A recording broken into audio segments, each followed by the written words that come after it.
We're back again to play some games, and we're back with Belle Automata.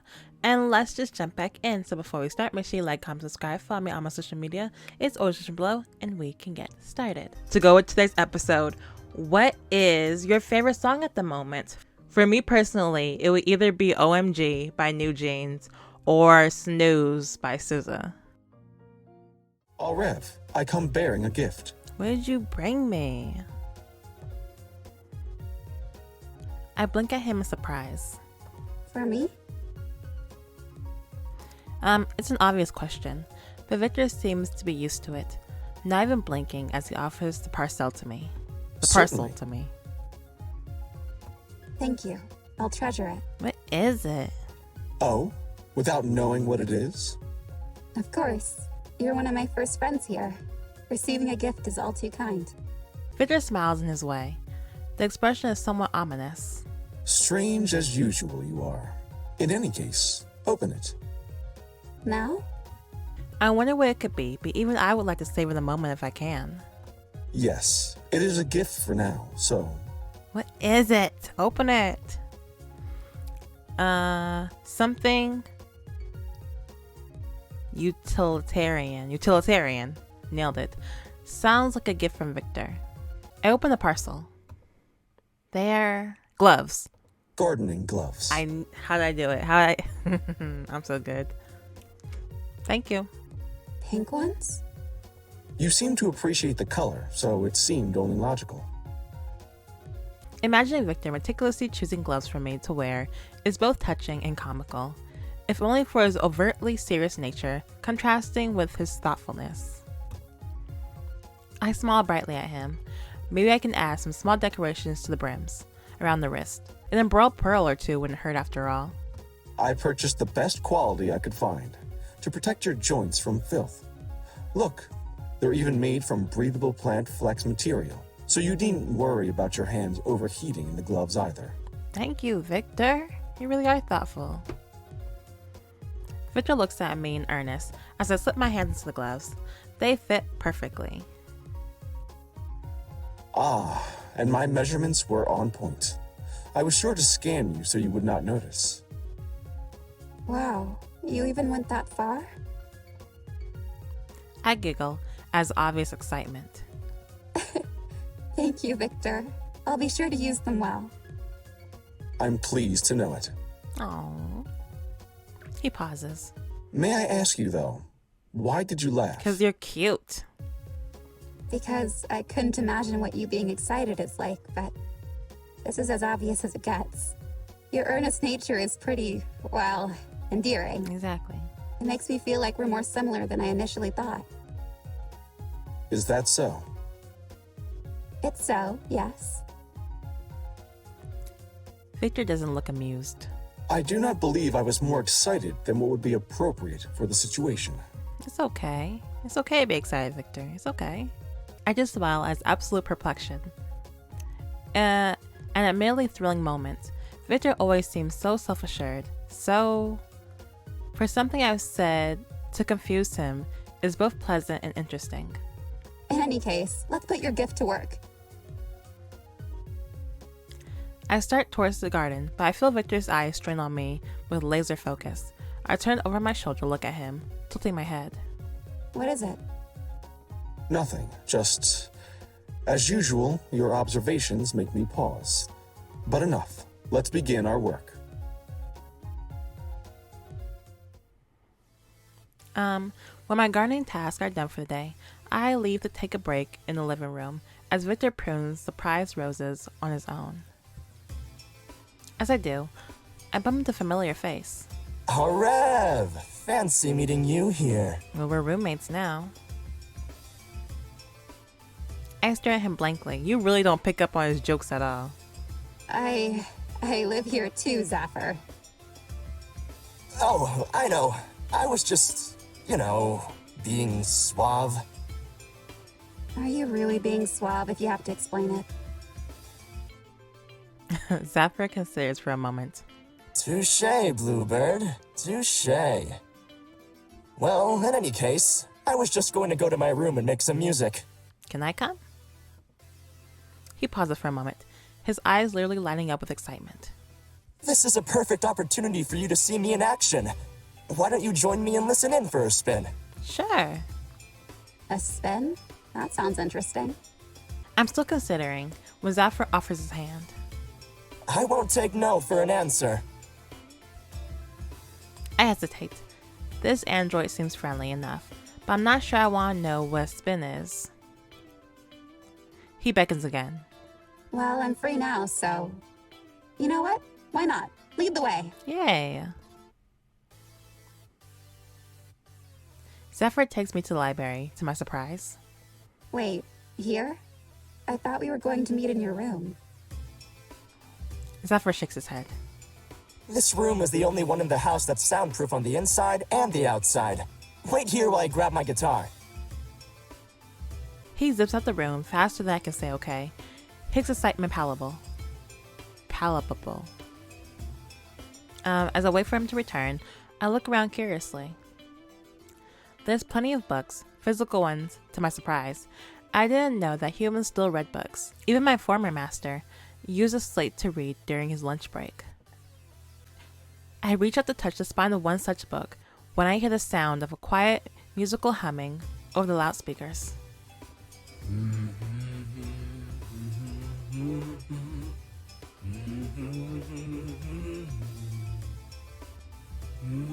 That's very quiet. I can barely hear that.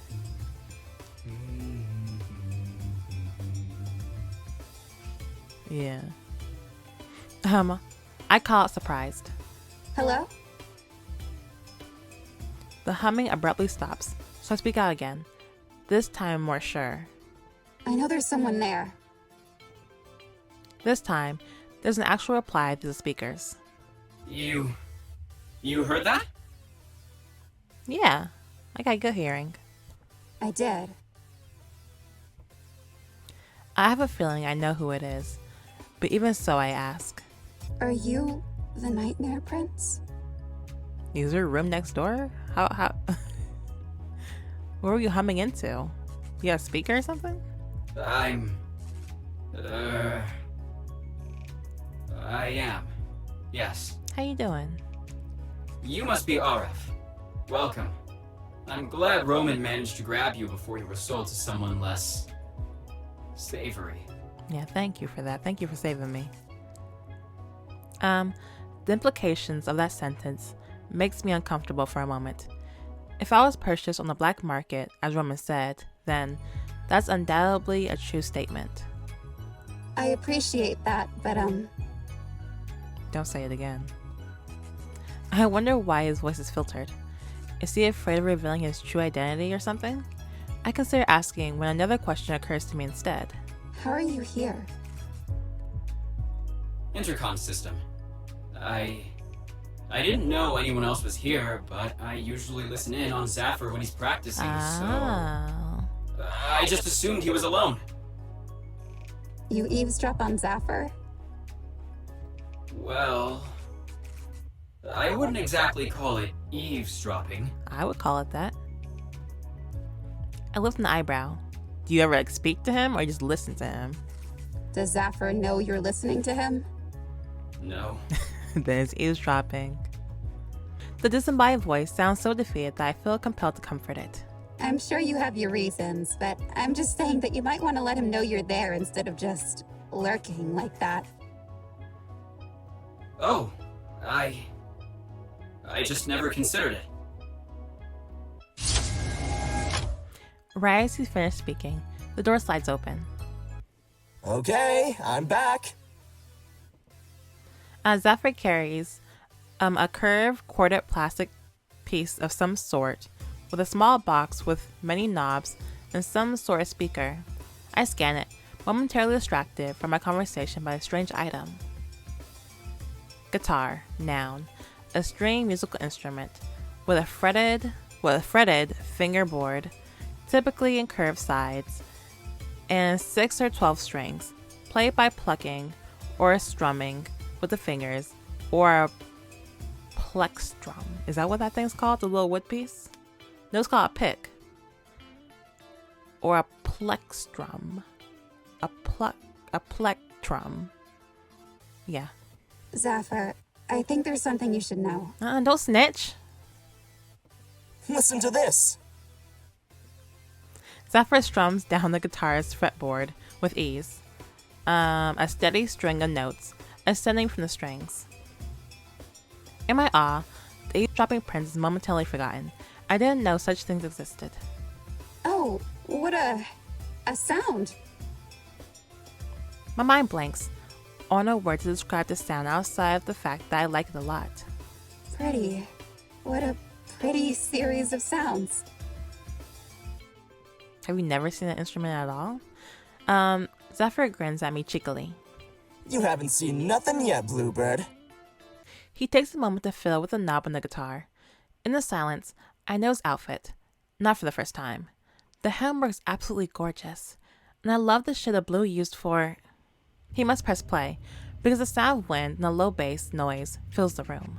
It's followed by the building sound of a record scratching. And then my brain comes to a halt as Zephyr parts his lips, his fingers speeding up and down the fretboard. The melody is dark and entrancing as Zephyr begins to sing. All you did was nag and bruise. I'm not singing. All you did was nag and bruise. I'd offer solace, but you refuse. If there was more hurt and rejection, it's known our love was a misconception. Oh, bars, I like that. I can't help but feel hypnotized as I watch his fingers strum the strings quickly, and the rhythm of the music fills me with a sensation I can't describe. Happiness? Melancholy? It's like I feel the melody in and around me, and I don't know what to do. It fills me with a desire to act. But to do what? I'm not even sure. I've never experienced a feeling like this before. You want to dance. That's what you want to do. I can only stare wide-eyed and frozen in place as Zephyr sings sweetly, crooning the lyrics of a song. Tap your foot a little bit. Tap your foot. When he finishes, the guitar's last note lingers before dissipating in the air between us. I stand at once, applauding wildly. That was the most amazing thing I've ever experienced. Zephyr laughs. Why, thank you. I appreciate you listening so attentively to my song. It truly is difficult to find a captive audience these days, let me tell you. Of course. If anything, I should be the one thanking you. If it's all right, could I listen to you again sometime? Please? Zephyr looks surprised until his expression softens into pure delight. Anytime, Bluebird.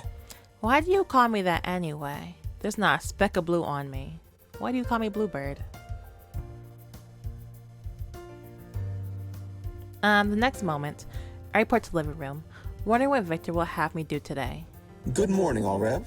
Nice to see you awake before I came to get you. I grin sheepishly. Well, I admit, I do have something to talk to you about. Victor's brow lifts. Oh? So, the prince. I've been thinking I should give him a thank you gift for setting me free. I decided on a quilt, but I realized that I never really asked.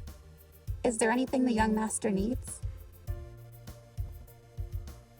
Victor looks surprised, then smiles. I can assure you that I take care of most of the household's needs, but if you would like to help, you can perhaps make an embroidery or some sort of decoration for his room. I still think a quilt is an excellent idea, but... He hesitates for a long time. They almost feel awkward. I prompt him worriedly. But But how considerate of you to ask. There are many androids here now, but none have taken an interest in the young master as you have. I am touched on his behalf. I smile and hold out my hand. The materials for embroidery hoop pattern at my fingertips. Here's a list. Do you have the supplies for that sort of thing? That scared me. Victor touches my hand for the data transfer right away and nods. I'll be right back. He leaves me alone, but I can't help but wonder if the prince is here in the room too. More than that, I wonder if the prince listens in as his main interaction with the world around him. And if so, why is that? But I'm not sure I'm in position to have my questions about him answered anytime soon. I think to call out, but Victor returns too quickly for me to have a chance to.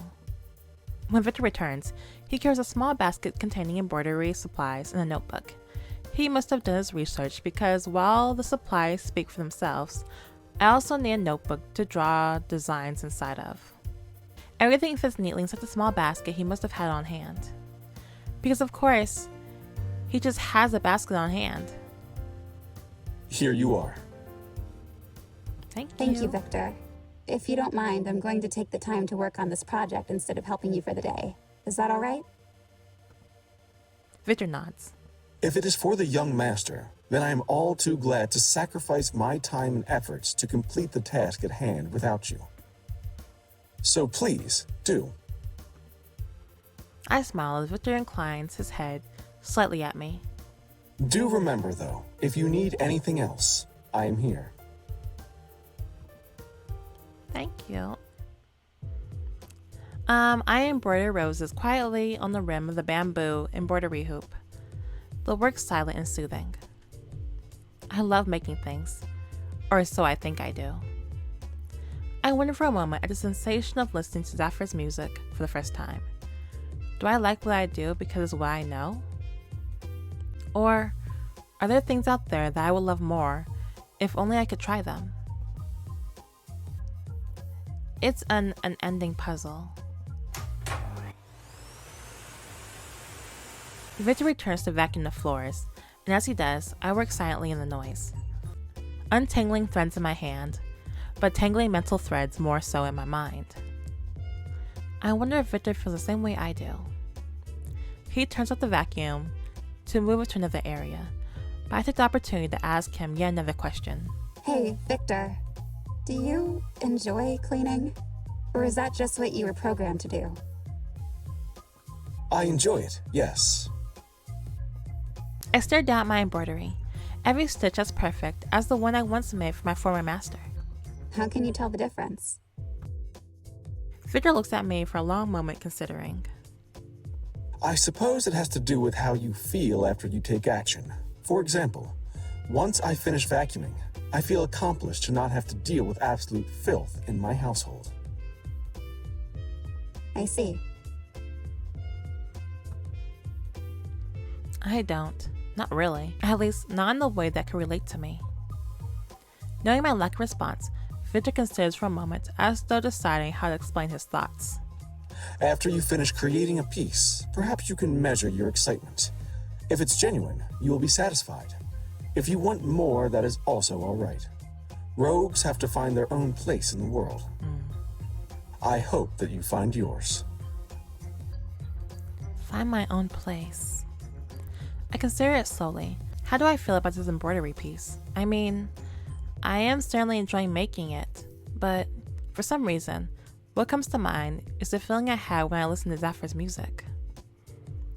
I feel energized, like I've been connected to a power source right when I have a low battery. Thank you. I'm silent for a moment, finishing the last few stitches with ease. There we go. How do you feel? I hold up for Victor to see. How impressive. Thank you. Thank you. How do you feel then? Satisfied? Delighted? Excited for more? My nose wrinkles.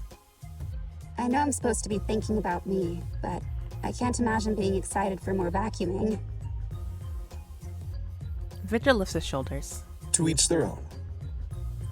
Again, my mind drifts to Zephyr's dancing fingers. I like making tapestries and embroidering, but there's so much out there I'd like to try. Victor lifts his eyebrow in question. Such as? Singing.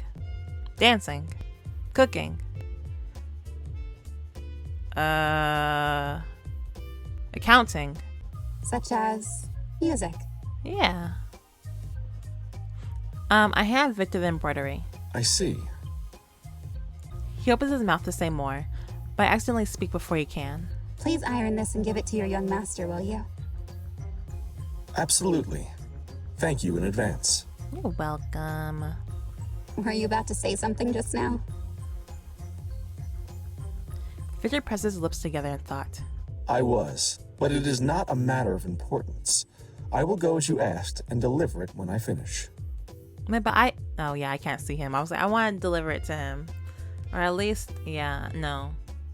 I can't slip under his door, can I? Nah. Never mind. Can I at least over here? I want to see what he says about it. Will he love it?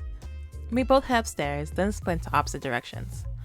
I make a beeline for a single room, then at the library. Right away I find it and...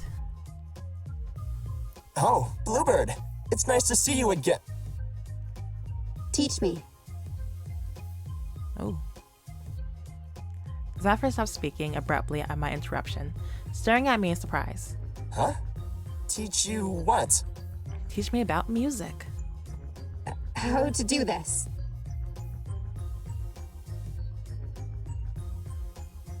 Play the guitar.